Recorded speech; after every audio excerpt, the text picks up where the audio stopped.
This is like, the Girardianism is this ultra niche philosophy that's big in Europe, based on this French-American, Stanford college professor who died in 2016, based on his writings about the Antichrist. It's a really fucking niche, like, subgenre. Peter Thiel has been saying that he is a Girardian, and he is like, also not only that, but that Girard is like his number one intellectual influence. So he's been like, he was easily the most famous Girardian on earth. And he's using all of Girard's fucking shit to basically be like, and that's why you should let us tech bros do whatever we want. And this isn't basically from the Bible. In order to stop the Antichrist, you need to let the tech guys do whatever they want. That's just what God said. Don't kill the messenger, okay? Now let Palantir control your phone or whatever. Like, try to imagine the niche thing that you love that's like niche and the community is really great and whatever. And imagine Peter Thiel finding out about it and being like, oh, I can use this. I can use this to like get people to do what I want. Like, how pissed would you be? Hey, it's the Goblin Queen. Peter Thiel has been doing these weird lectures. Like, he's a professor, but he's not. Like, he's been doing these weird lectures all over the place about the Antichrist. And an article came out in Wired that actually explains everything, like, really, really well. Let's see. Peter Thiel's Armageddon speaking tour has, like the world, not ended yet. For a full 2 years now, the billionaire has been on the circuit spreading his biblically inflected ideas about doomsday through a set of variably and sometimes visibly perplexed interviewers. Yeah, he has chatted on stage with the Economist podcaster Tyler Cowen about the catachon. Catachon? I don't know exactly how you say that.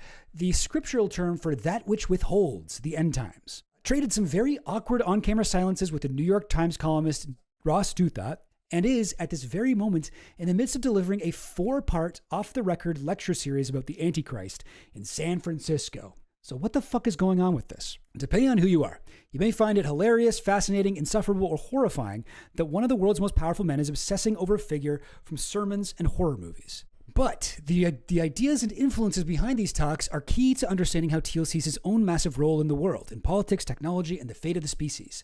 And to really grasp Thiel's Chan and Antichrist shtick, you need to go back to the first major lecture of his Doomsday Roadshow. That's a funny phrase. Doomsday Roadshow, which took place on an unusually hot day in Paris in 2023.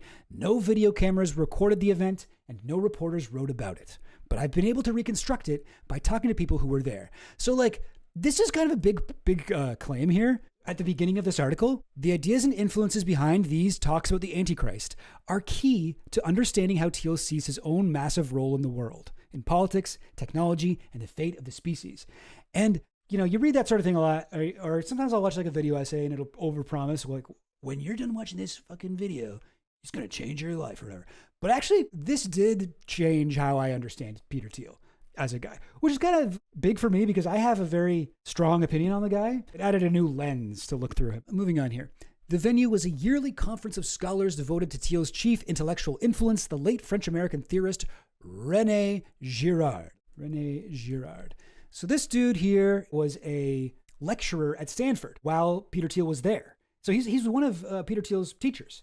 And his ideas about the Antichrist, he spoke a lot about the Antichrist. He was also sort of obsessed with this figure, this biblical figure. And everyone at the university kind of thought this guy was a little nuts. He had like a couple friends who were like, no, he's right. But like, for the most part, people at his university didn't think much of his ideas. People in America didn't think much of his ideas. But Thiel liked it. And at first he's always been a contrarian. Like, that is true about Thiel. He's a contrarian. There's a biography about him called The Contrarian. And it's sort of, he always likes to pick ideas that he knows are unpopular. He liked when he was a student at Stanford, he liked arguing with activists there about apartheid and saying that apartheid was good. He's a gay Republican, he's a contrarian. He always just wants to be the opposite of what you think. He wants to be the only guy that thinks something and he wants to fight really hard for it. There's something about that he likes. So he got into this, and he admits this, like in the article we're reading here. He says, "Oh yeah, at first I thought he was completely nuts, but I was a contrarian as a young man, and I wanted to hang out because I thought it was so interesting." But Gerard later became like actually pretty big in Europe. Still in the U.S., people didn't really know about him, but in Europe, among like theological, philosophy circles, people who are like Christian philosophers, I suppose, they started reading his shit and being like, oh, there's a lot of really cool points in here. And it became like a thing. Girardian. Thiel identifies as a hardcore Girardian. And so this article is talking about this. There's a yearly conference of scholars devoted to Thiel's chief intellectual influence, the late French-American theorist René Girard. Thiel identifies as a hardcore Girardian. On the evening of the unpublicized lecture, dozens of Girardian philosophers and theologians from around the world filed into a modest lecture hall at the Catholic University of Paris. And from the dais, Thiel delivered a nearly hour-long account of his thoughts on Armageddon and all the things he believed were not enough to prevent it. So similar kind of shit from what we just heard from the Russ Douthat interview. By Thiel's telling, the modern world is scared, way too scared of its own technology. Our listless and zombie age, he said, is marked by a growing hostility to innovation, plummeting fertility rates, too much yoga, and a culture mired in the endless Groundhog Day of the World Wide Web. But in its neurotic desperation to avoid technological Armageddon, the real threats of nuclear war, environmental catastrophe, runaway AI, modern civilization has become susceptible to something even more dangerous.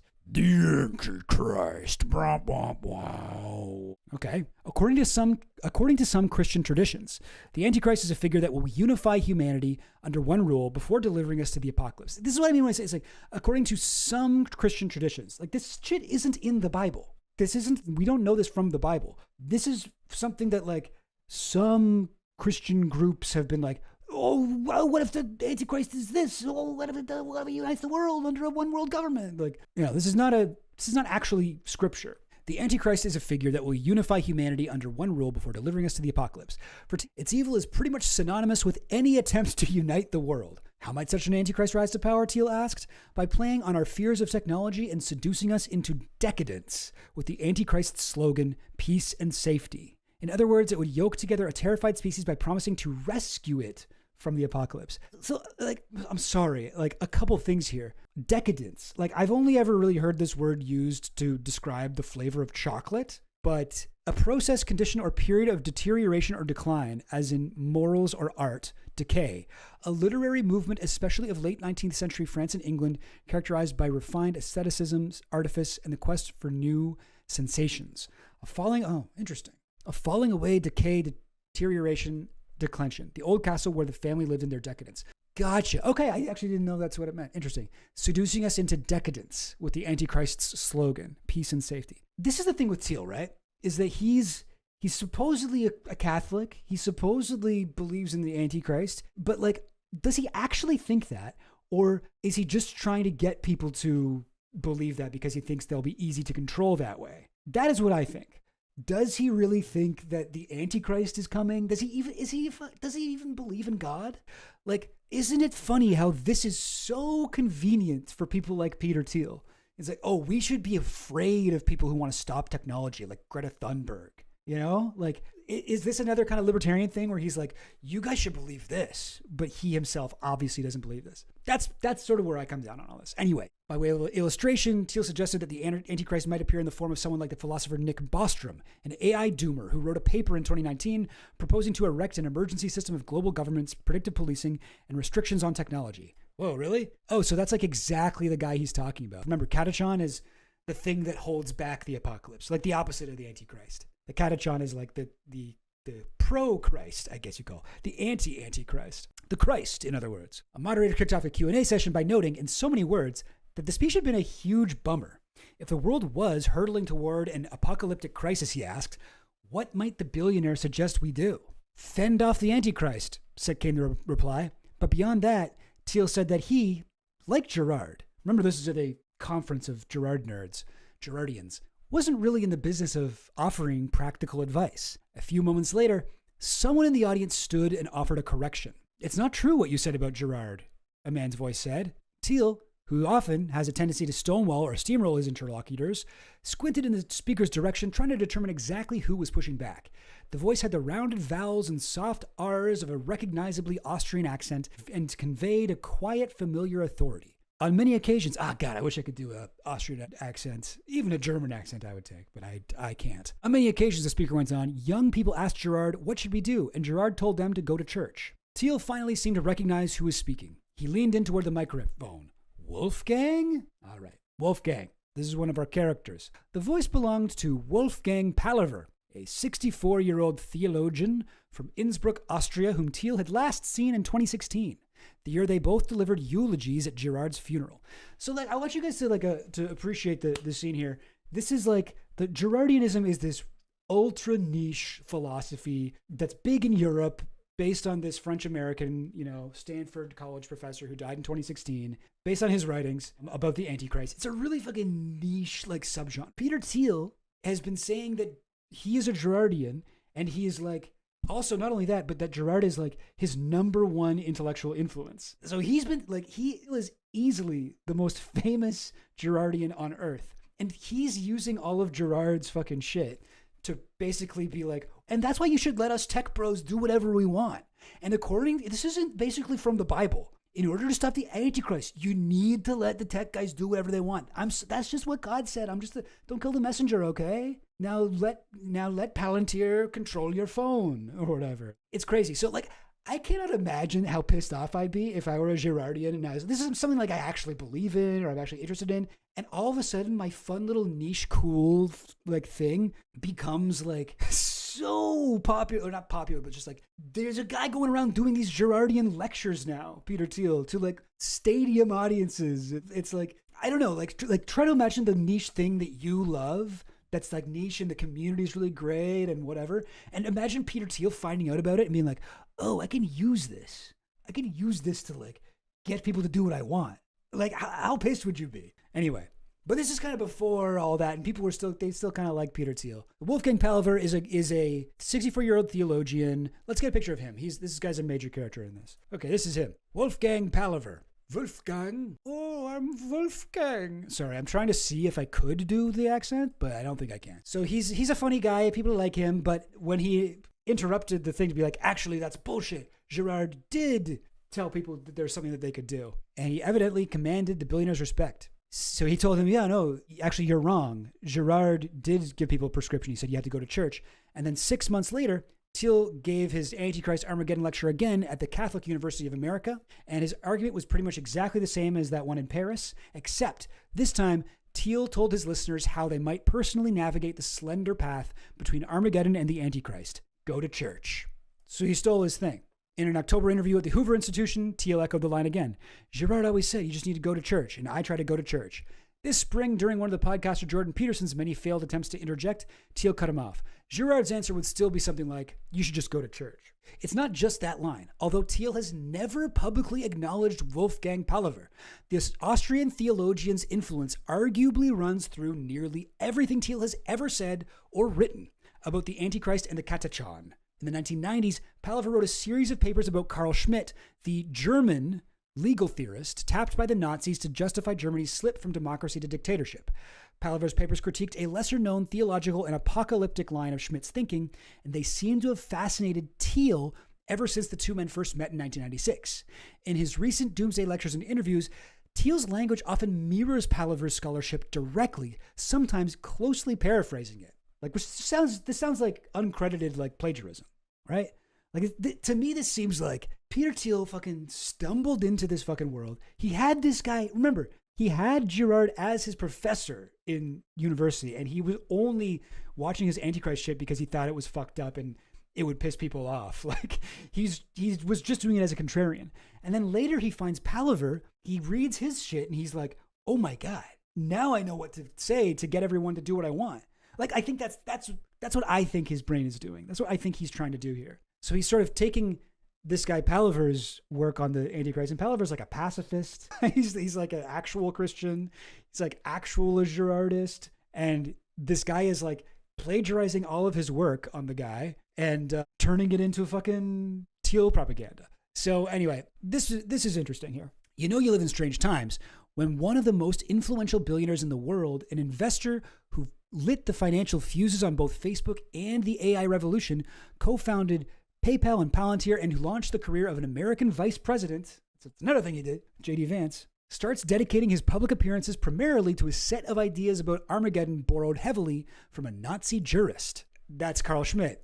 As in, the guy who rapidly published the most prominent defense of Hitler's Night of the Long Knives. That's kind of chilling, right? So here's the illustrations in this Wired article are actually like really cool. It's like there's a picture of Carl Schmitt, but he's in like, I don't know, he's like a collage, sort of stained glass window type deal. Anyway, but the times have been even weirder for Palaver. A lifelong peace activist, he first wrote about Schmitt's apocalyptic theories in hopes of driving a stake through their heart. Yet for years now, Palaver has watched as his own Girardian take on Schmitt seems to have provided a roadmap, not only for Thiel's speaking tour, but for his considerable strategic interventions in global politics, from his investments in the military tech to his role in shaping the careers of J.D. Vance and Donald Trump, to his support of the national conservatism movement. National conservatism, by the way, that's not just like that sounds really innocuous. Oh, like you're one of our nation's conservatives, but that's like an actual fascist organization. If Thiel takes his own thinking seriously, he seems to regard these moves as interventions in the end of human history. Yes, and that's the real question, right? Does he take his own thinking seriously? I think he's just a psychopath. Just wants to get even more rich and powerful. But who knows? Maybe he does. If we're going to take him at good faith here, we would be like, okay, well, he actually thinks this bizarre, insane bullshit. Palaver even hosted Thiel at the University of Innsbruck for a 2-day closed-door dress rehearsal of a billionaire's 4-part San Francisco AntiChrist lecture series. In an interview with the Austrian news outlet Falter, Palaver said he'd agreed to the event with Thiel in the hope of getting him to reconsider his positions. In my own months of conversation with Palaver, he has said he fears that the investor has arrived at a potentially catastrophic interpretation of Schmitt. So I want to show another thing here. This is from the Nerd Reich, by the way, this blog. This guy does a lot of writing about all of the tech fascists that are going to kill us all. The Nerd Reich, pretty good name for a website. So this is about what we were just talking about. Our first dispatch comes from Austria. That's where Palaver's from, where German-born Thiel gave a previously unreported Antichrist lecture at the prestigious University of Innsbruck, where he flopped before an audience of Catholic theologians. Thiel brought 4 lectures with him, which he planned to deliver and discuss in a small group. Each lecture was scheduled to last 4 hours with coffee and cake in between. Around 20 theologians were invited. All of this was confidential. And Palaver says the point of this meeting was to provide a critical perspective. He was like, okay, Peter, you can come here. You got to pay for everything, and we can say whatever we want to you. The whole thing wasn't a kowtow to an eccentric, super rich man, but rather a critical examination of him. Thiel certainly got the critical treatment from Wilhelm Guchenberger. Sorry, I should learn a German accent. I think I think it's time. Dean of the Faculty of Catholic Theology, Thiel believes almost fanatically in the problem-solving potential of technology. He therefore sees the central evil of the present in the fact that innovative stagnation has prevailed for some time. Thiel, who is philosophically educated and theologically interested, connects this with apocalyptic thinking and the biblical images of the Antichrist and the Katachon. That can't be how you say it. I just don't know. Katachon. Thiel, who is philosophically educated and theologically interested, connects this with apocalyptic thinking and the biblical images of the Antichrist and the Katachon in a problematic way. Thiel attempts to identify these ideas with specific individuals or institutions in current world events. Yeah, I can see why you would be pissed about that. That you're like this really thoughtful kind of like scholar of these sort of like apocalyptic texts, parts of the Bible, and you have this sort of movement that's really has a very interesting specific interpretation of all that. And then along comes Peter Thiel, billionaire, and he's like, oh, you know who they're talking about there? Greta Thunberg. Like, you know who that is? Oh, you know who that is? That guy that wrote a blog that said AI was bad. Oh, you know that? Like, this is very funny. The Falter theory story ends on a stunning note. Conclusion. As a Catholic theological faculty, we see it as our obligation to offer a counter to such tendencies in research and teaching. Thiel's ideology, cobbled together from various religious philosophical fragments, was thus rated unsatisfactory, at least by the University of Innsbruck. Dramatic theology indeed. Reliable sources tell me that unsatisfactory is a peak insult in German. Oh yeah, it doesn't quite translate here, but they rated it unsatisfactory, but that actually means something like much worse. Like, I guess in Austria, being unsatisfactory is the worst thing you can be. Those Germans, they've always been a little intense. But yes, so I just wanted to jump to that other article because it mentions it here, but it doesn't, go into it as much. But so he brought it to all these theologians in Austria, and they're like, this is fucking crazy. What you're saying is bad. Like, it's really, really, really, like, it's worse than bad. It's unsatisfactory. Believe it or not, the nature of Palaver and Thiel's relationship gets even more complicated. Palaver has been reluctant to oppose Thiel publicly, and in our conversations, he sometimes downplays his own influence and disagreements with the billionaire. Perhaps that's because, as followers of Girard, both men believe that any two figures who oppose each other strongly enough, as Palaver has opposed Schmidt, as Thiel opposes the Antichrist, are bound to mimic each other and become entangled. Isn't that funny? Isn't that fun? That this is actually a part, because so far, we've talked about Girardian stuff, we've talked about the Antichrist, but we haven't got into like the specifics here. But just know that if you were a Girardian and you tended to look at the world in Girardian terms, the fact that like we've got, you know, these characters here, we've got the Antichrist and the Catachan, they're against each other. We've got Peter Thiel and, you know, the Antichrist, I guess, they're against each other, supposedly. But we've also got Schmidt, the Nazi guy who did all these interpretations, Schmidt versus Palaver, Schmidt versus Girard. And like, these people who are like, this Nazi's ideas are like fucked up. Like, don't look at it like that. And then you've got Peter Thiel and Palaver. These two, I mean, I would say probably the two most famous Girardians on the earth. The two of them are opposed to each other. As it goes on here, in some ways, Palaver and Thiel have always been mirror images of each other. Interesting stuff. From a young age, Palaver was a peace activist, conscientious objector at 18, and then organizing against nuclear weapons in college. This guy's like a peace activist. And then Peter Thiel. Okay, so this part is helpful here. Peter Thiel's apocalyptic philosophy, a glossary. Want to know how the billionaire actually thinks? If you don't know these terms, you kind of can't. All right, so here it is. Here's what you got to know about Girardianism. All right, this term, mimetic rivalry. The violence that results from humans' fundamental tendency to imitate each other, specifically to mimic each other's desires. A key concept for René Girard, Thiel's biggest intellectual influence. So there we go. Mimetic rivalry. People try to imitate each other. Isn't that interesting thing that like Thiel is kind of trying to imitate, you know, Girard and Palaver. But I guess he's not really specifically mimicking their desires. So maybe not. But anyway, mimetic rivalry.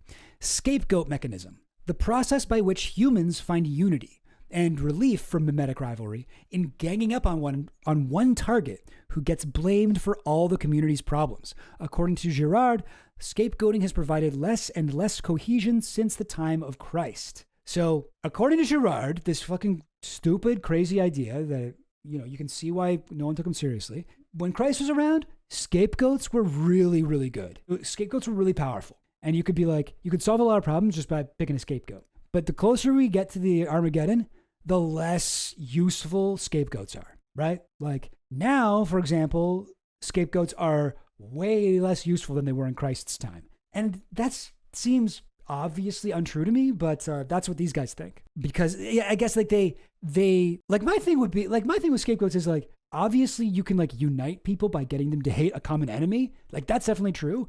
That's like an awful thing to do, but like obviously it works. You know, this is what the Holocaust was, scapegoating the Jews. This is what like blaming immigrants for everything in the U.S. now, like Peter Thiel's boy J.D. Vance did constantly on the debate, the campaign trail. I was going to say debate trail. That's not a trail. But, you know, when Trump brings up the Haitian immigrants are eating the dogs, eating the cats of the people that live there in the debate, like these are scapegoats. Like they're still really powerful, but you unite people by uniting them against a perceived enemy, or you convince people that it's a common enemy. If anything, that's like more powerful now than it was pre-internet. Like fucking scapegoating is fucking so out of control. So anyway, this seems stupid to me. Anyway, moving on.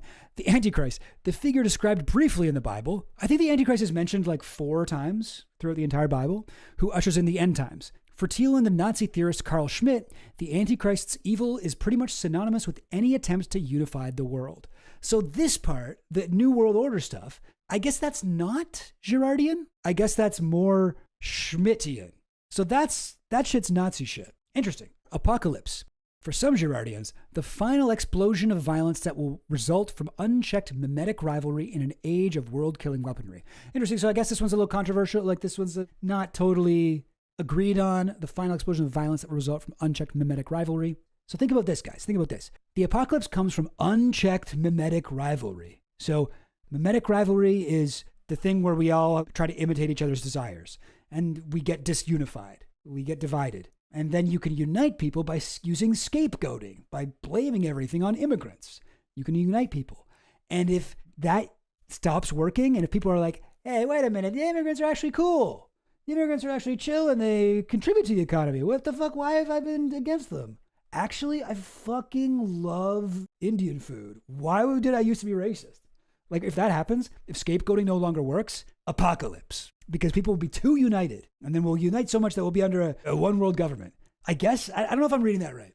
I think I made one or two mistakes in that interpretation, but yeah, no cell phones in sight, just a bunch of people banishing a poor goat who's probably cool, never hurt anybody. Yeah. But moving on here, the katachon, a Greek term appearing in just 2 sentences of the Bible for that which withholds the Antichrist and the end times. So it just means that which withholds. And it's like the katachon of the Antichrist or whatever. After World War II, Schmidt's vision of the katachon was for a fragmented world of nationalist states with no global unity. Oh, what a dream that would be. Oh, can you imagine a world where we had a fragmented world of nationalist states? Wow. Thiel seems to envision something similar. So there you go. That's Girardianism and a little bit of Schmidtism, but together we're getting like the Peter Thiel kind of mix, melange, whatever you call it. The concoction that he's made of mixing thoughts from his professor at Stanford, thoughts from this Austrian guy he met, and thoughts from the Nazi Carl Schmitt, who wrote the Defense of the Night of Long Knives. Girard believed the arrival of Christianity marked a turning point in human consciousness because it revealed once and for all that scapegoats are actually innocent and mobs are depraved. Guys, scapegoating is bad, said Christ. And lo, Jesus said upon the mount, Sermon upon the Mount, guys, seriously, immigrants are fine. Don't be racist. Scapegoats are innocent and mobs are depraved. I don't feel like Jesus would have said that, but okay, he's apparently Girard said he told people that. And then in the crucifixion narrative, Jesus is murdered in a heinous act of collective violence. But unlike nearly every other sacrificial myth, this one is told from the perspective of the scapegoat, and the audience cannot help but understand the injustice. Oh, that's okay. Well, I don't think people really learned that lesson from Christ, but I mean, like Jesus to be typified as a scapegoat for your sins. My understanding is like, this is why people call Jesus the Lamb of God, because the Old Testament of the Bible used to talk about sacrificing animals, sacrificing lambs to God for sins and stuff. And Jesus was like, no, I am the Lamb. I will be sacrificed for everyone's sins. He's like, okay, you know what? We're running out a lot of lambs with these sacrifices. Let's just get one guy to do it, and then it'll be over. Moving on here. The old scapegoating rituals instantly started to lose their effectiveness, having been unmasked and discredited. Humanity no longer gets the same relief from collective acts of violence. Communities still scapegoat all the time, but with less and less unifying cohesion to show for it. What awaits us at the end of history, then, is the unchecked, contagious, and ultimately apocalyptic violence of mimetic rivalry. See, this is where I get confused, because, like, it seems like that would be good. Oh, I see what it's saying. So people are still scapegoating, but we don't get the social cohesion. So it used to be just as unjust to scapegoat people, but people used to get a lot more social cohesion out of it. And I don't think that's true. The upside of the crucifixion narrative, however, is that it offers humanity moral redemption. No matter what the end game is, so this is Girard's thing. One must wholly reject scapegoating. Imitation remains inescapable, but we can choose our models. And the sound path forward, as he saw it, is to mimic Jesus, the one model who will never become a fascinating rival in leading lives of Christian nonviolence. So it makes sense that a lot of these Girardians would be pacifists, because that's his kind of thing. But it's also like in that, at the beginning, where Peter Thiel was like, well, Girard never said what to do. Well, this is him saying what to do. And this is like more than just saying go to church. This is like, yes, let's try to mimic Jesus and live a life of Christian nonviolence, right? Like, that's more than what Palaver said. Anyway, whatever. Palaver became obsessed with it as a kid, saw it as a bridge between his peace activism and theology. By the late 1980s, Palaver had become one of a small cadre of Girardian devotees on faculty at the University of Innsbruck. That's where Peter Thiel bombed. Girard's ideas were also picking up steam in academic circles elsewhere in Europe, but Girard himself continued to develop his theories in relative obscurity across the Atlantic at Stanford University. Thiel found out about Girard through another professor who was Girard's best friend, named Robert Hamerton Kelly, a cantankerous, theologically conservative Stanford campus minister who once referred to himself as a bumpkin from South Africa armed with fascist boarding school education. So another fucking guy from South Africa armed with fascist boarding school education. And then Hamilton Kelly taught classes in Western civilization. Thiel came to see him as a mentor. And it was through him that Thiel got to know Girard personally. Hamilton Kelly was one of Girard's closest friends at Stanford and one of mimetic theory's loudest champions in the United States. So like my theory here is, I think Thiel, like I can just imagine this. This is completely fucking speculation, right? I don't have any proof, but like I can imagine Thiel finding out about Girardianism, you know, this kind of antichrist thought. I can imagine him finding out about the concept of libertarianism, reading Ayn Rand, and thinking to himself, well, this is stupid, but it would be helpful for me if other people thought this, or if maybe it's not even that. Maybe it's like, I can use this as an excuse for doing the things that I actually do want to do. Oh, Reddington, the P is silent in Swakopmund? Oh, that makes it so much easier to say. Swakopmund. Okay, cool. By Thiel's own admission, his initial attraction to Girard's mimetic thinking was simply contrarian. It was very much out of temper with the times, Thiel said in a 2009 interview, so it had a sort of natural appeal to a somewhat rebellious undergraduate. He calls himself. Beyond that, Thiel's first impression was that mimetic theory was crazy.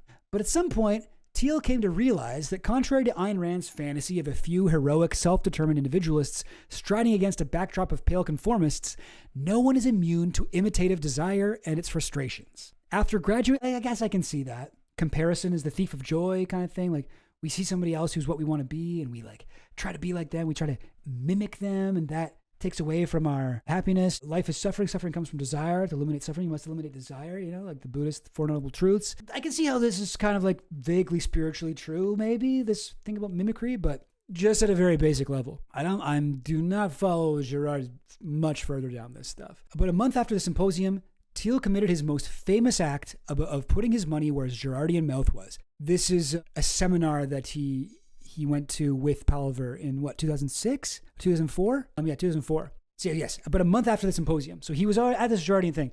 A month later, he committed his most famous act of putting his money where his Girardian mouth was. In August of 2004, he put $500,000 in the Facebook.com, becoming Mark Zuckerberg's first major investor. On numerous occasions, Thiel has described this as a wager on the explanatory power of Girardian theory.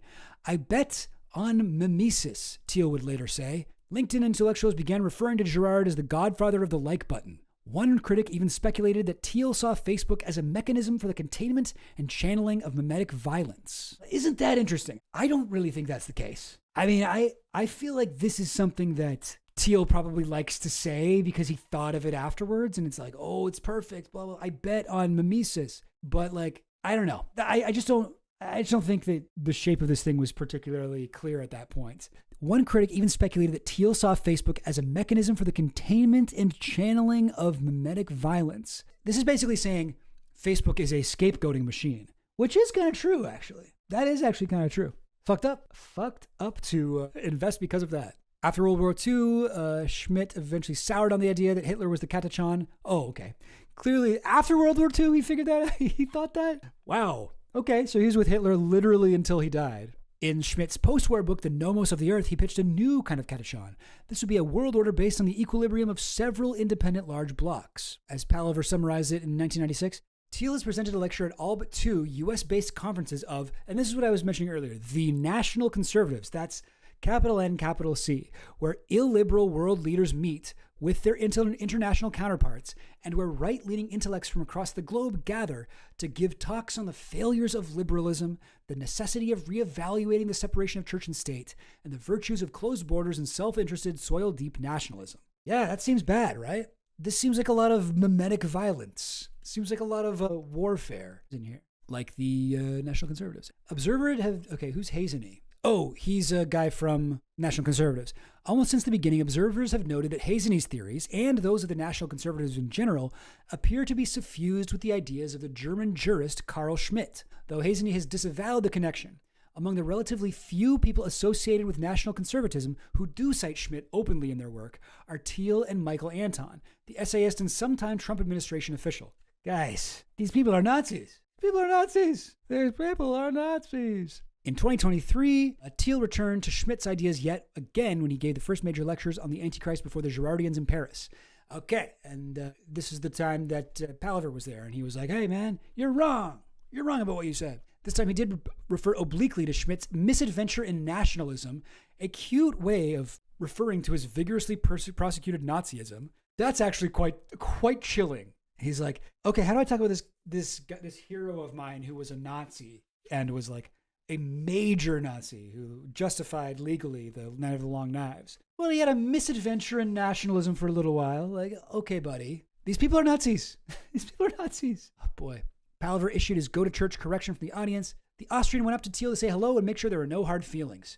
You're a peace activist in 2023. You still want to make sure that Peter Thiel knows that you're just breaking his balls over here. Like, bro, you're not that smart then. Sorry, you're not. The theologian was surprised to learn that Thiel had already decided what they would.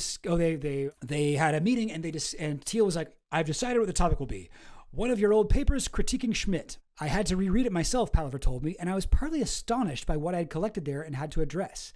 It had been years since he'd thought about his mid-90s scholarship. By the evening's end, Palaver realized the same could not be said for his host. As time went on, Palaver realized that he may have become a major vehicle for his once taboo archenemy's thought. Archenemy? Whatever.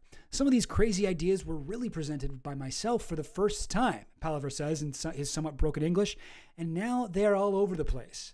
So Palaver is sort of having this fucking like, I don't know, what would you call that? Buyer's remorse? Philosopher's remorse? He's having his fucking like Oppenheimer, like, now I'm become Shiva, destroyer of worlds type thing, where he's like, oh, wait, I haven't fucking read this since the 90s. This paper that I wrote became about like how Carl Schmitt is bad and analyzing Carl Schmitt's like Nazi ideas. This shit specifically that I wrote became a roadmap for like Peter Thiel and J.D. Vance and this fucking like Naziist, revisionist, like Girardian, Schmittian combination, like Thielian synthesis. Like I made that up. Like I did that. Like that's got to be a pretty scary moment. That's going to be pretty horrifying. As the national conservatism movement picked up steam, its members began angling to have a man in the White House by 2024. They pinned their early hopes on Ron DeSantis, but when his campaign fizzled out, all eyes turned to Ohio Senator J.D. Vance.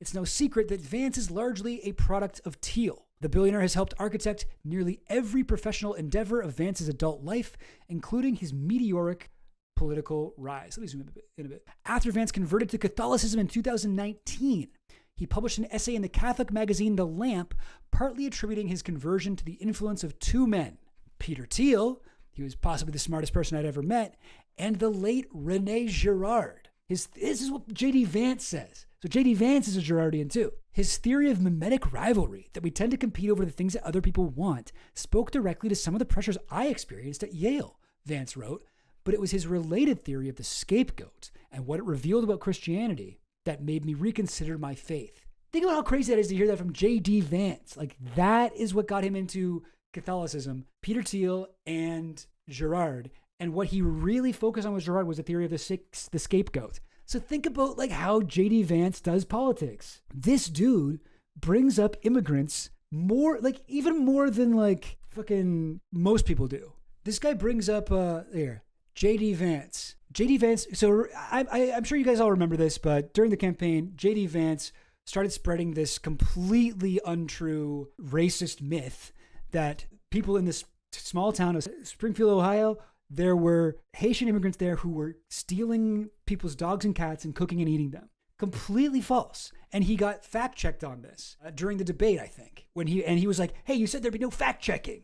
But they're like, well, we have to fact check this. This line, if I have to create stories, that's what I'm going to do. This guy basically admitted to creating a made up scapegoat fucking story about Haitians. Haitians, like, you shouldn't scapegoat anybody, but like, Haitians are like, the way that the right wing talks about Haitians and like the way Charlie Kirk talks about Haitians is so offensive. If you know anything about Haiti, like this incredibly like repeatedly fucked over country that did something amazing, became the only country to successfully have a slave rebellion by the slaves and overthrow their like slavers to escape their own enslavement. The way they were repaid by the world, the way they were whatever put into debt by France, and just it's a whole fucking thing. Anyway, I don't need to get into it now, but like the fact that he's scapegoating these people with full-on lies is despicable. But like, this is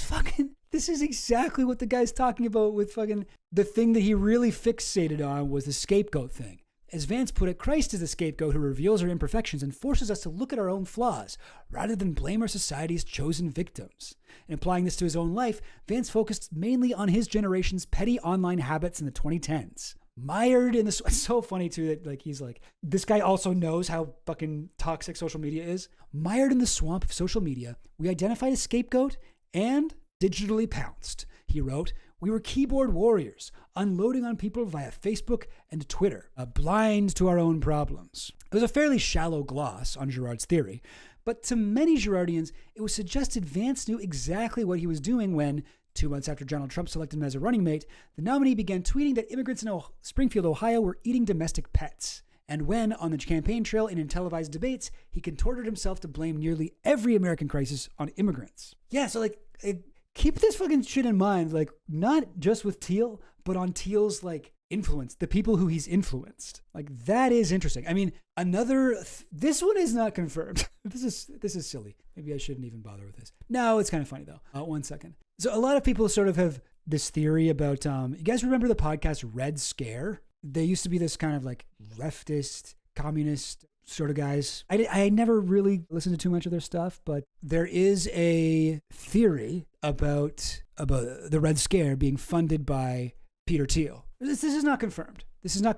But it is the exact sort of thing that like Peter Thiel would do.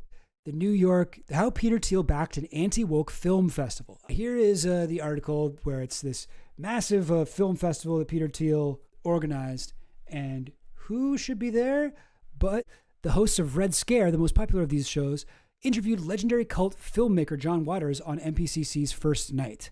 So like Red Scare ladies were at this festival, like not just there, but like interviewing people there. Yeah, it's interesting. That's not really enough information on its own. But what I do find interesting is that the Red Scare people, or at least one of them, after they started like possibly hanging out with Peter Thiel, they became a Catholic.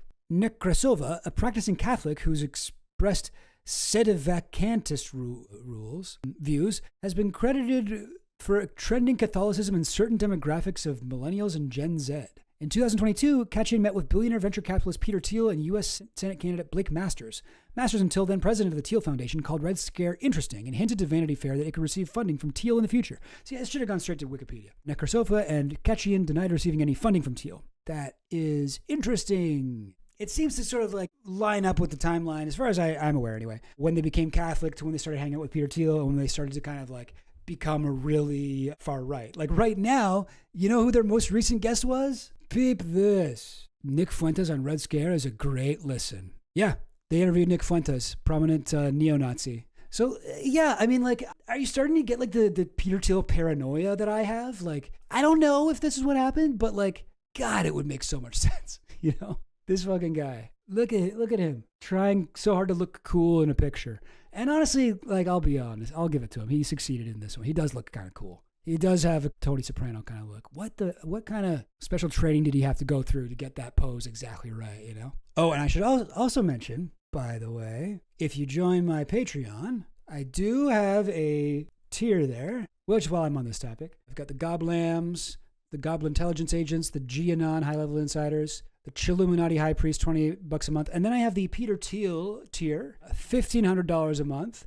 And if you join that, I will convert to Catholicism for you. If you give me this amount every month, I will obey to my principles and become a shill for your proposed anarcho-capitalist, tech lord, dystopian dictatorship, oligarchical dorkocracy. You won't believe how quickly I can convert to Catholicism. And you also get Discord access.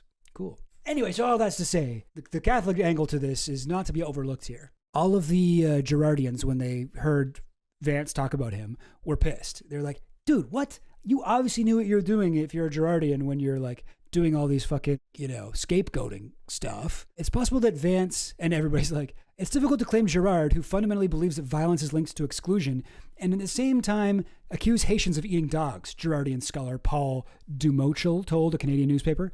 Either you don't understand Girard or you're a liar.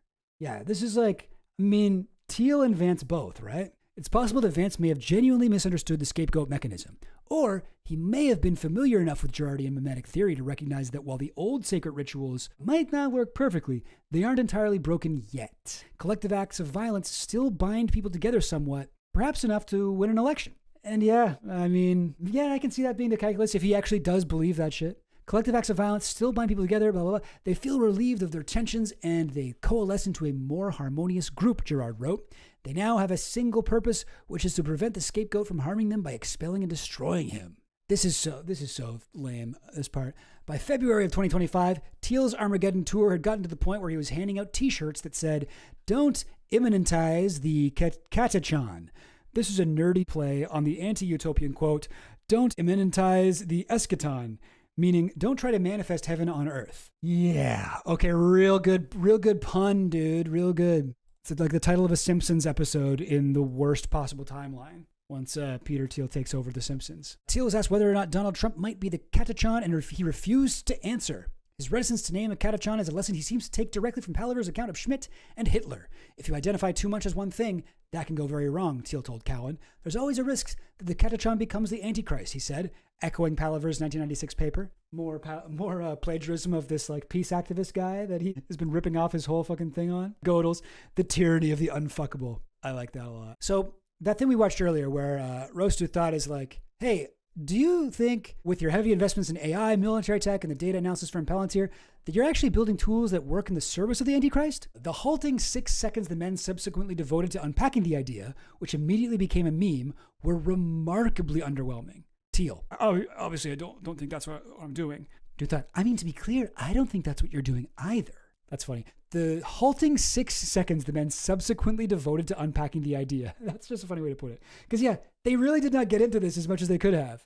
Less than a month before, Duthat spoke with Thiel. I posed the same question to Palaver, and it elicited more of a response. Why was Thiel, given his fixation on preventing a one-world state, building surveillance tools that a totalitarian dictator could use to seize power? Why was he on the side of the Katachan or the Antichrist? Who are you with here? Palaver told me he wasn't entirely sure. There's a tension between those two things, and in some ways, he goes along with both of them, he told me. So he's being so nice to Peter Thiel. It's crazy.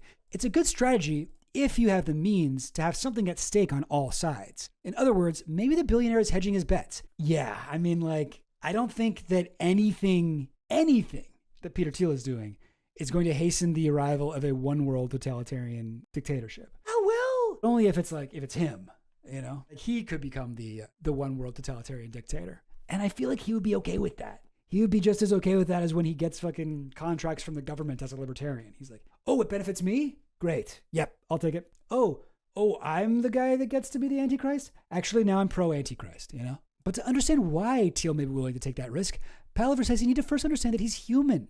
What I've observed are traces of deep fear, he told me. Fear of death, fear of terrorism. I mean, like, I don't even really want to read this. This guy does not know Thiel. Maybe this guy knows fucking Antichrist shit and Girardian theory, but he does not know anything about Thiel. Okay, we'll read it. We're almost done. This is the second last paragraph of the article. Fear of death, fear of terrorism. It all comes down to a lack of trust and a craving for security, Palaver suspects. There are so many cases where he expresses fears and concerns and a need for protection, Palaver says. And if your main thing is seeking protection, you play with fire. I do not think that is the case. I do not think Peter Thiel is afraid of shit. Like, do you think Peter Thiel is actually afraid of, like, Greta Thunberg? You think he's actually afraid of that? I think he's basically a psychopath who is trying to get as powerful as possible and using whatever he can. And I do not think he actually believes in any of this, you know, Girardian, contrarian, like, Antichrist shit. I think he is adopting it as a very convenient way to excuse hastening the world where he gets to do whatever he wants. You know what I'm saying? I've said that enough times now. I feel like it's pretty clear. But yeah, like, no, he's just a little boy. He's just a scared little boy. That's what you don't get about him. He's just scared. Meanwhile, Peter Thiel's like, well, I think that the democracy is bad and we should take over the world. And I think that I'm really afraid of Greta Thunberg. Oh, I had a nightmare about Greta Thunberg. Oh, can somebody please get rid of her? Yeah, I don't think that he's right. Palaver has decided that he has to pick his battles with Thiel. We have different political views of the world. That's quite clear for him and for me, he says. But matters of religion are different. That's where I can hopefully have an influence on him, Palaver says. Bro, you're out of your depth here, man. You're out of your depth. He took what he could use from you. You didn't convince him of anything. The dude literally, like, the article you wrote about why this Nazi guy was bad is where he got his ideas of what's good from that Nazi. Like, you are not... Yeah, anyway. Ultimately, Thiel needs to choose who he's going to imitate. In the end, you have to decide, are you really going to be a Christian in a proper sense, or are you a Schmittian? I mean, that is shade. That is shade right there. That is the Girardian shade.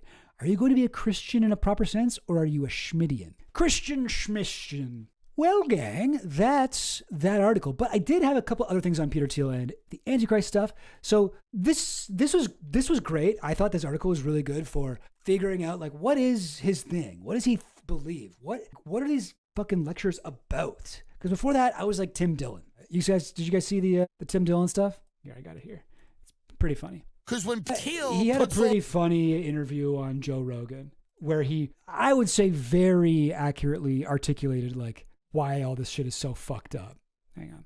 Well, you know, Peter Thiel's giving a 4-part lecture on the Antichrist. Yeah, that seems odd. 4 parts. Well, here's what's really wild to me. 4 parts. It's not just one. One lecture on the Antichrist would be insane. This guy's doing a series. He's doing a 4-part lecture on the Antichrist, and nobody in his inner orbit went, Peter, how about 1 lecture on the Antichrist or no lectures? Not 4. What does he know about the Antichrist? Is he like... I'm guessing a lot. If you told me there was a movie and there was a guy who played the Antichrist, zoom in on that image of him. Yeah. I would say, oh, is that him? Is that the Antichrist? What a fucking failure to make a joke by Rogan there. He stretches it out so long. This is like me doing a 4-part... And then he laughs at his own joke and everyone else is like, yeah. I would think he was the Antichrist too. Yeah. lecture on... That is like the most obvious thing to think about Peter Thiel, that he's the Antichrist. Like, yeah, Joe, cool. Yeah, thanks for having the thought that like literally everyone had and expressing it in a really obvious way. Long Island racism. Oh, but that's a much better joke. Let me go back. Tim Dillon's joke. Antichrist? This is like me doing a 4-part lecture on Long Island racism, just to show everybody, you know, how much I know about it and how scary it is and how we got to watch out for it. But it's totally not me or anyone I know. It's no one that's ever been in my backyard, but those others. Tier into a lifestyle. Surveillance is a lifestyle. Mass death is a lifestyle. Well, that's the thing. JD's going to have to say Peter Thiel is Satan, and here's why that's good. JD Vance. JD has to get out there and go, wouldn't you rather know who Satan is and be friends with him and have dinner with him than have it be like, who's Satan? Right. So he's got to get out there and say, I happen to be friends with Satan, and I want that to be misunderstood. See, I like that. Like, this is the way that people talk about Peter Thiel. I think that's good. I think that, like, you know, talk about scapegoats. For a long time, the right was really obsessed with George Soros. I say that as if they still aren't. But like Peter Thiel, I feel like there's a temptation to say that he's dumb because of how he comes off in interviews and stuff.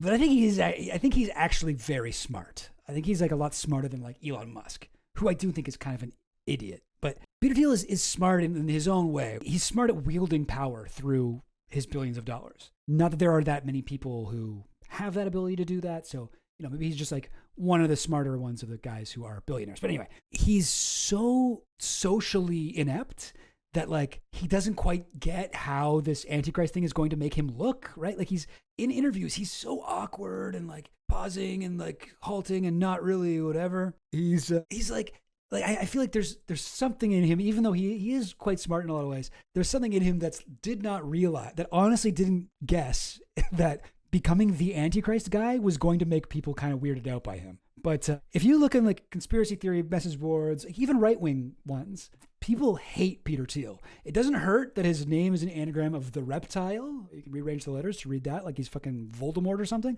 But like this is how people like Rogan and Tim Dillon are talking about him right now. You know, Rogan had him on his podcast recently, which is kind of crazy. Wanted to be destigmatized. Right. If Satan could go on the Nelk Boys, maybe they could straighten it out. That's right. Peter Thiel on the Nelk Boys, when they go, what do you think about fast food? And he goes, I take one pill every day to survive. And it gives me all of my nutrients. Yeah. Yeah. I don't think Peter Thiel eats food like a person. I think it's like he has some type of... What? You know. Didn't you get invited to have lunch or something, or dinner with Peter? Yes, I said no. I'm a little weird. He said no to Lunch with Peter Thiel. He said yes to the Riyadh Comedy Festival. Hey, you win some, you lose some. Although Tim Dillon is the guy who got kicked out of the Riyadh Comedy Festival for joking about their slaves on his podcast. So, okay, I'll give him a little bit of credit. There's another article about these things from Gil Duran, who I read from one of his other articles earlier. This is the guy from the Nerd Reich. The Nerd Reich, great name. Love that it's in Comic Sans, although I don't fully understand why. But I suppose it does kind of communicate like, yeah, this fucking version of fascism is going to be so fucking lame. Like, obviously fascism is evil and bad, but like this one doesn't even look cool. It's just these lame tech guys, the fascist equivalent of Comic Sans. I don't know, maybe? Could that be what he means by that? Peter Thiel says the Antichrist wants a Nobel Peace Prize. So this is interesting. So this is an article where this guy, Gil Duran, the guy from this website, Nerdreich, he got transcripts and recordings of the 4 private lectures he gave to San Francisco tech elites. So he was able to read them over, and this is his report on it. I reviewed the recordings, blah, blah, blah, blah, blah. As I wrote in my New Republic essay, Thiel's main argument is that politics should be framed apocalyptically and that Silicon Valley, potentially an agent of the Antichrist, should be empowered to do whatever it wishes because it alone can save or destroy the world. Isn't it funny that this guy's particular fucking beliefs about the Antichrist just so happen to prescribe to us that we should let the Silicon Valley billionaires do whatever they want? Like, oh, yeah, just on the side, I happen to be like, he's like, yay, hey, what's up, guys? It's me, Peter Thiel. Maybe you know me from PayPal or Palantir or Mithril Capital or, one of my other things, Sequoia, Founders Fund. But actually, in my spare time, I get into a little bit of a theological philosophy. And it's really cool. One of the things I've learned is that in order to save the world from the Antichrist, we should really just let the people who own, like, what's the word? Like, machines and stuff, like technology, I guess. Like the people who are in charge of that, they should be able to do whatever they want. And I guess now that I think about it, that sort of would include me because I'm like a tech guy. So yeah, I guess, you know what? Honestly, promise, I didn't even realize. I didn't know. I honestly didn't even know that that's what it meant, that I got to do whatever I want. I'm just telling you honestly what the Bible says that we have to do. And because I go to church and so I know about this stuff. And actually, guys, literally, turns out God wants you to let me do whatever the fuck I want with AI and Palantir and surveillance and everything. So, and anyone who tries to stop me is actually I'm sorry, I'm sure Greta Thunberg means well, but she's the Antichrist. She's the embodiment of Satan on earth and the purest form of evil. And I know it's weird, but that's just what the Bible says. So please do that. Isn't that kind of what he's saying? This stuff drives me insane. Am I a genius or am I an insane person? Asked Thiel in his 4th lecture. Of course, the two are not mutually exclusive. Okay. So, what is he saying in these fucking secret lectures? He regularly claims the Antichrist will be someone or something with the slogan of peace and safety. This is based on a very specific and disputed interpretation of Scripture. In his San Francisco talk, Thiel got even more specific. He says the Antichrist will be someone who longs for a Nobel Peace Prize. Certainly, of course, there are a lot of people who are wannabe Antichrists, want peace and safety, definitely wants a Nobel Peace Prize, would give his soul for that, no question about it. So this is kind of crazy that he said this, because who has been trying to get a Nobel Peace Prize lately? Donald Trump. Isn't that weird? And yeah, as with all of Thiel's DIY theology, this has zero basis in Scripture. Trump has been publicly demanding the coveted and prestigious award, which Barack Obama received in 2009. Yeah, obviously that's why he wants it. He's been fixated on the prize, and for months, domestic supporters and international leaders seeking his favor have joined him in a vociferous campaign. So is Thiel saying Trump might be the Antichrist? I mean, weird, eh? The Antichrist will be fast. Thiel says velocity will be a major hallmark of the Antichrist, as the Antichrist will move quickly to take control of the world. The emphasis on speed is curious, as velocity is a hallmark of Silicon Valley's move fast and break things mentality. In fact, many in tech now call themselves accelerationists and believe humanity must tumble headlong to wherever technology might take us. They are rushing to disrupt entire economies and systems and to rapidly scale God-like AI superintelligence systems, which they claim might just destroy all of humanity. Says Thiel, tonight I'll continue the investigation by asking the seemingly narrow question of the velocity of the Antichrist. What I mean by that is, the Bible says that one man will take over the entire world. He only has one lifetime to do that. How on earth can he achieve that? It sounds like medieval fantasy. After jokingly considering, whether Bill Gates might be the Antichrist, Thiel shoots down the idea and says, but the one thing that Gates has in common with the Antichrist is velocity. He rose to prominence very fast. He became a billionaire at age 31. Money has this remarkable velocity. You can make a lot of it very quickly, and perhaps it can be taken away from you even faster. Perhaps it will be taken away from you even faster. Let's hope so. Maybe that does sound kind of like what Palaver said, that he senses fear in Thiel. He senses that. At this point in the transcript, Thiel, worried that the audience might be losing interests, pulls out $200 and hands the money to a random audience member. What an insane thing to do. Wow. Anyhow, tech moves fast, money moves fast, and so does Thiel's Antichrist. Well, Peter Thiel gave me $200 at the Antichrist lecture. Lol. This guy. Awesome. Look at Peter Thiel. Look at this guy, eh? This fucking weirdo. Taxes and governments are the machinery of the Antichrist. Taxes and governments are the machinery of the Antichrist. Okay, cool. Good to know. Good to know. This is more of his like libertarian stuff. Government is the enemy, whatever. This kind of hierarchy that we have this as the state is bad and needs to go unless it's helping me out. Unless it's helping me out. Thiel claims a vast machinery of the Antichrist has been put in place over the last 3 decades to increase financial surveillance and keep the wealthy from hiding their money. So here's the quote from Thiel. Over the last 25 years, this uneventful Groundhog Day 21st century since 2000, a lot of shit has happened. You can't say shit hasn't happened since 2000. I don't think we've had a Groundhog Day 21st century at all. I think it's like too much shit has happened, to be honest. An incredible machinery of tax treaties, financial surveillance, and sanctions architecture has been constructed. And all these tech fortunes are downstream of this vast system. It's become quite difficult to hide one's money. The Patriot Act, Swiss banking secrecy has been massively eroded. That's true. And almost every country in the world outside the US requires you to report your assets to the government under the common reporting standard. So he's like, it's a problem that like, it's difficult to hide your money. It's funny that he lumps the Patriot Act in there. Is that something that's used to like track billionaires' like hidden fortunes for the purposes of taxation? Like, I think that was mostly used to crack down on like black Islamic teenagers. You know, like I don't think that or like a bunch of elderly women with a Quran, like, reading club. I don't think that that the Patriot Act is mainly wielded against the elite. The U.S. is a notable exception, but once you're in the U.S., so why would you fucking mention the Patriot Act then? There's no escape from global taxation if you're a U.S. citizen.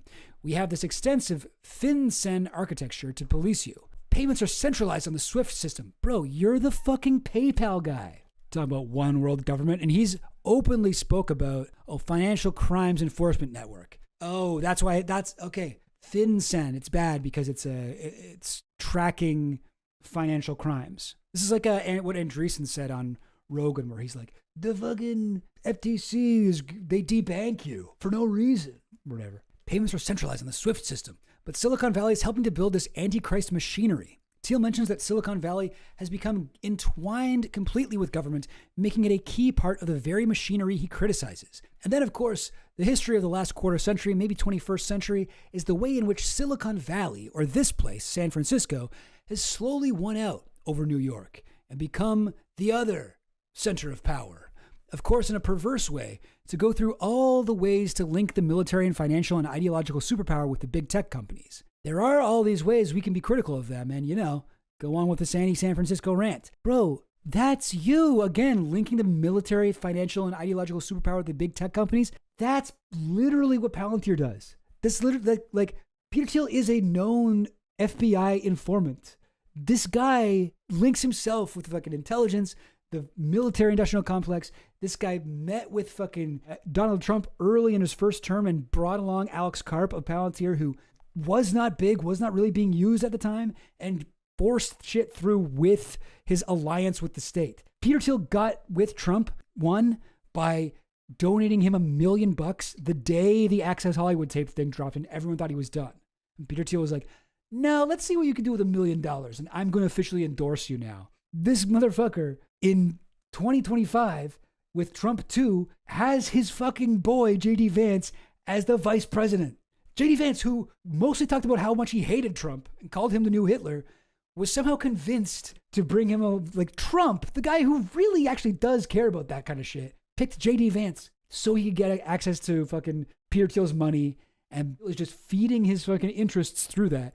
And he's talking about these perverse ways to link the military, financial, and ideological superpower with the big tech companies. That's you, bro.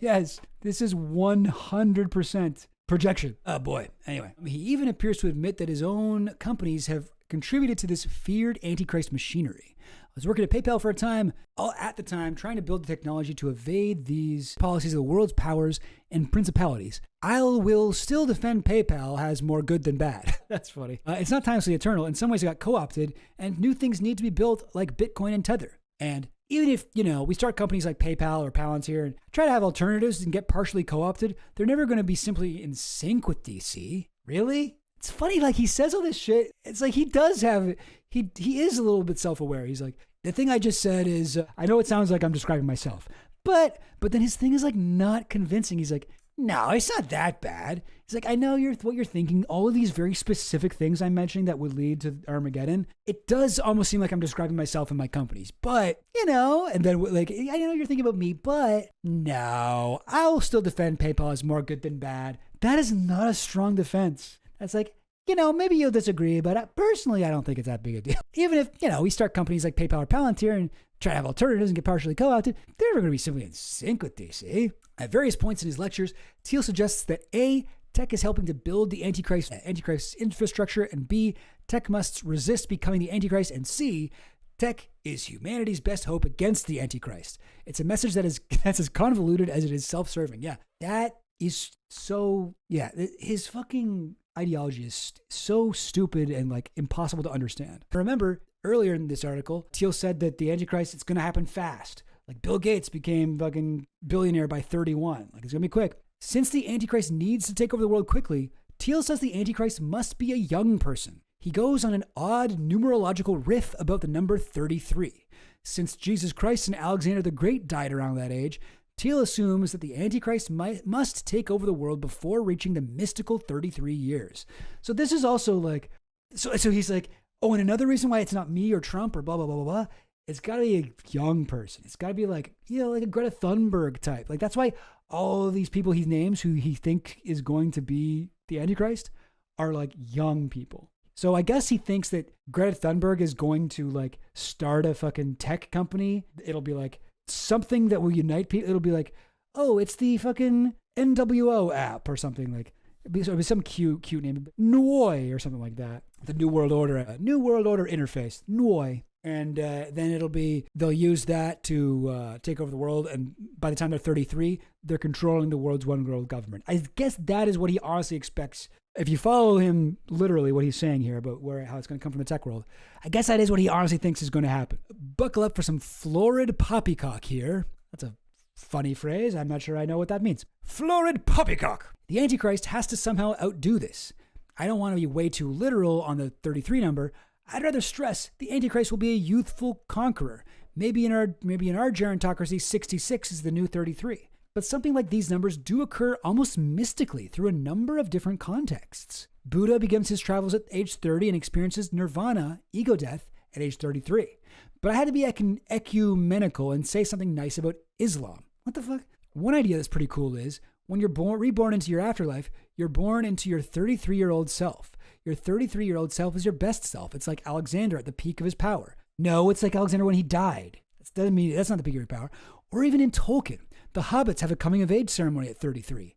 That's how old Frodo is when he inherits the ring. Dude, shut the fuck up, you fucking nerd. What the fuck are you talking about? Of course, if you're way past 33, you're starting to run out of time for taking over the world. Thiel even suggests that the United States Constitution requires the president to be at least 35 years of age as an anti-Antichrist measure. The Antichrist has a 3.5-year reign or 3.5-year ascent to power. I think you can take this very, very literally. This is from the Constitution? What? Christ starts his ministry at 30, he dies at 33, but technically he's born on Christmas, dies on Easter. And also, technically he's born on Christmas, dies on Easter. No, he's not. Christmas and Easter are pagan holidays that the Christian church decided to co-opt in order to force more people to become Christian.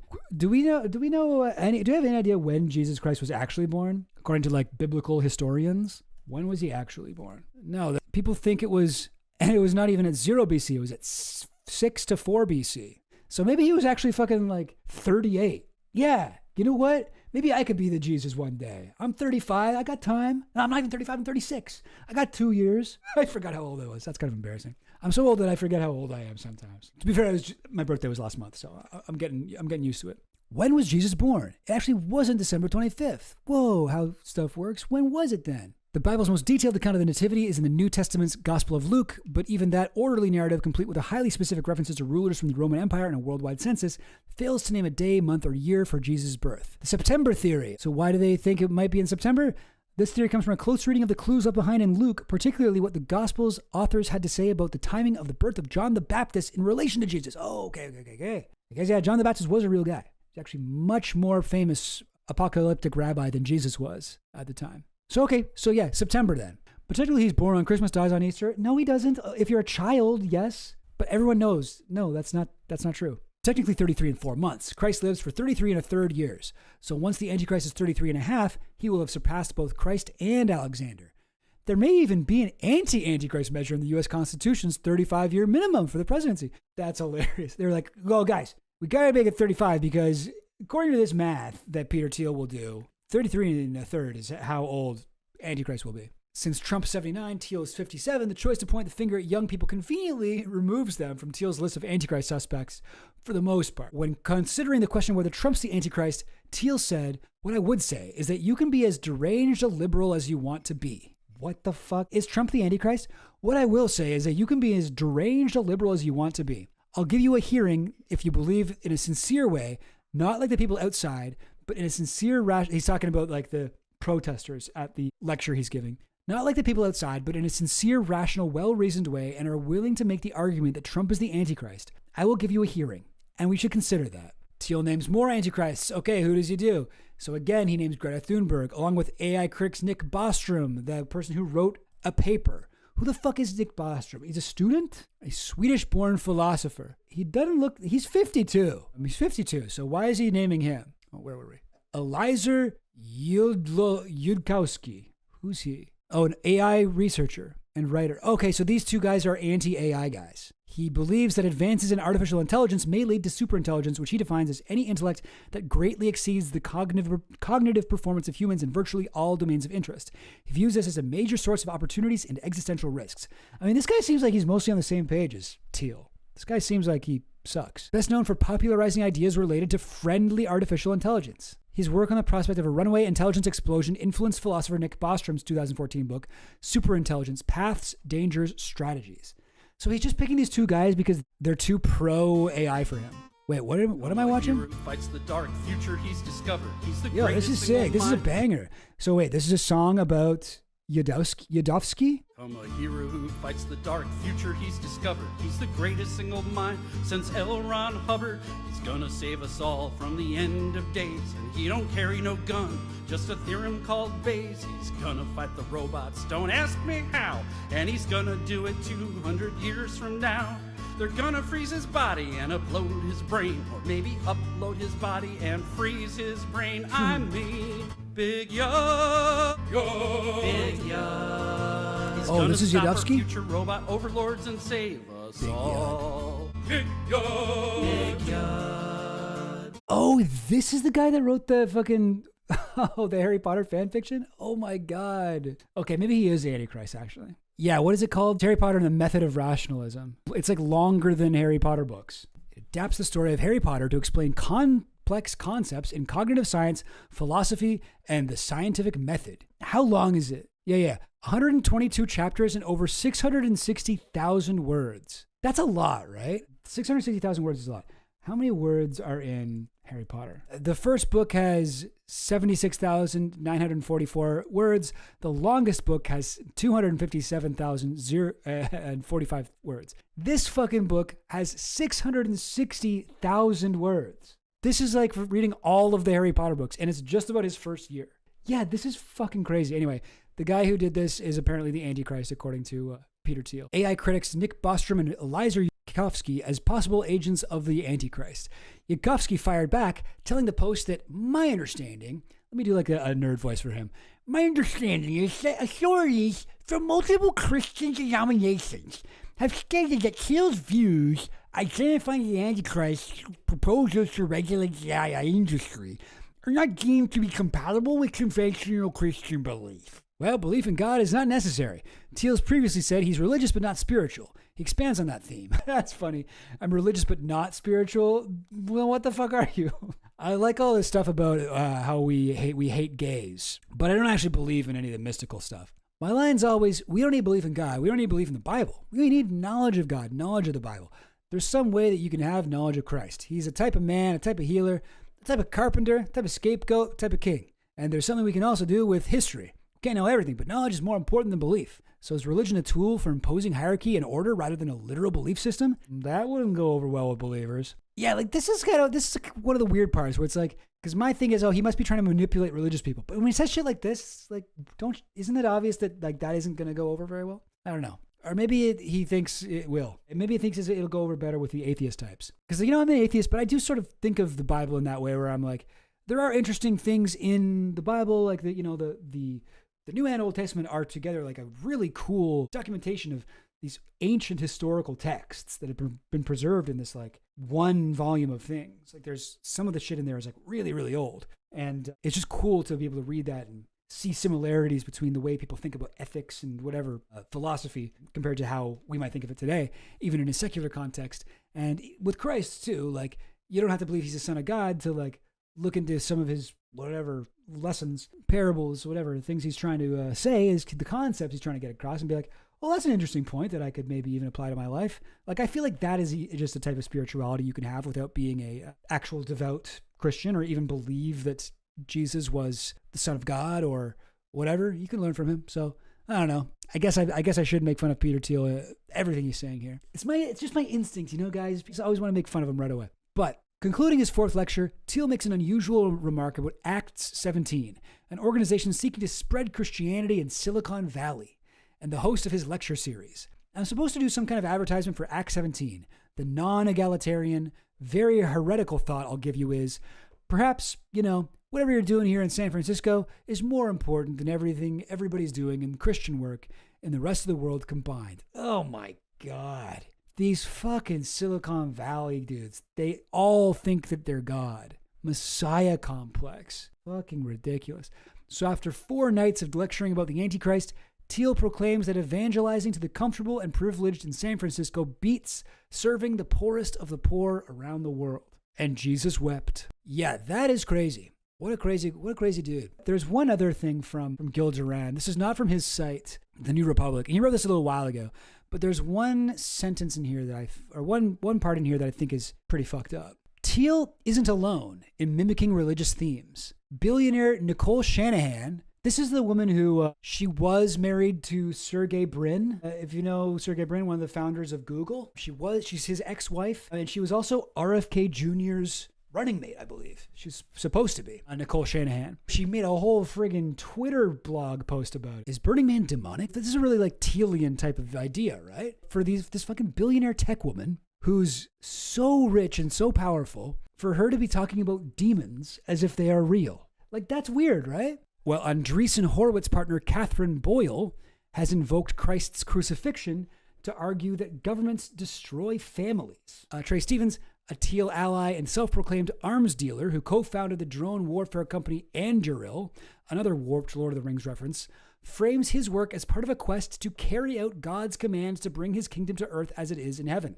Stephen's wife, Michelle, co-founded the Acts 17 collective acknowledging Christ in technology and society, which evangelizes to tech workers and is hosting Thiel's Antichrist lectures. Yeah, Peter Thiel, blood boy. See, this is another thing, right? It's like certain things that people say about George Soros or, like Pizzagate shit, where they're like, oh, the elites are trying to drink our children's blood. Well, Peter Thiel actually has a fucking investment in a company that is like, we will take the blood of young people and give it to old people to like help them live longer. Like he's got that billionaire thing where he doesn't think he's going to die. He thinks he can buy his way out of dying. So yeah, he's actually like kind of literally doing this like blood libel thing that QAnon or whatever is obsessed with. Peter Thiel, blood boy. Let me look it up. Here, I'll give you guys the screen in a second. Blood boy. Yummy, yummy blood. Peter Thiel wants to inject himself with young people's blood. Vanity Fair.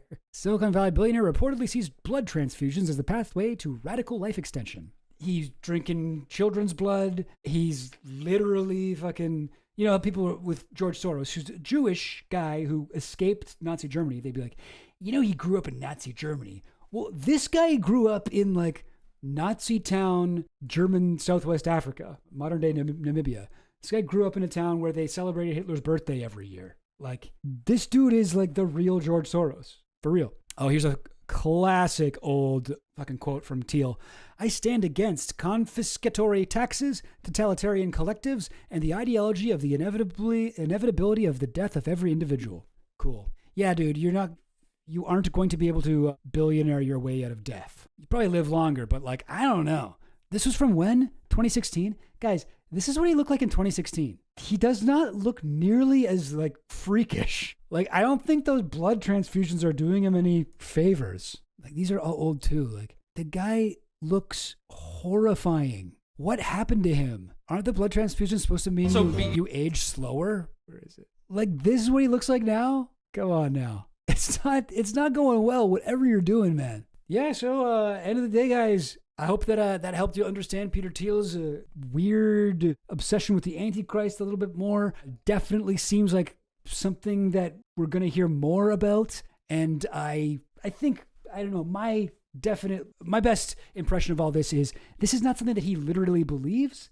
This is a niche fucking theological philosophy he stumbled into just because he went to Stanford with Girard. And he's later been like, oh, you know what I can do is I can take all this shit that all these like whatever Jesus nerds, all these fucking Antichrist nerds have figured out, like Palaver, and let me just like slot in like my fucking enemies list. I'll read all their shit and then I'll be like, and that's why it's Greta Thunberg and fucking the Yud. Greta Thunberg and Big Yud. That's who I think the Antichrist is. Based on nothing. Never explains that part. It's just so obvious. But unfortunately, this guy with his insane ideas has a ton of power. Like, these ideas have already influenced, it seems, J.D. Vance, his scapegoating and everything. So I don't know. I found this article really, really good. The one in Wired by Laura Bullard. I found this article really, really good. Highly recommend you guys check it out. It really gave me a new understanding of Peter Thiel that I didn't have before. And it's good to try to understand these people, I think.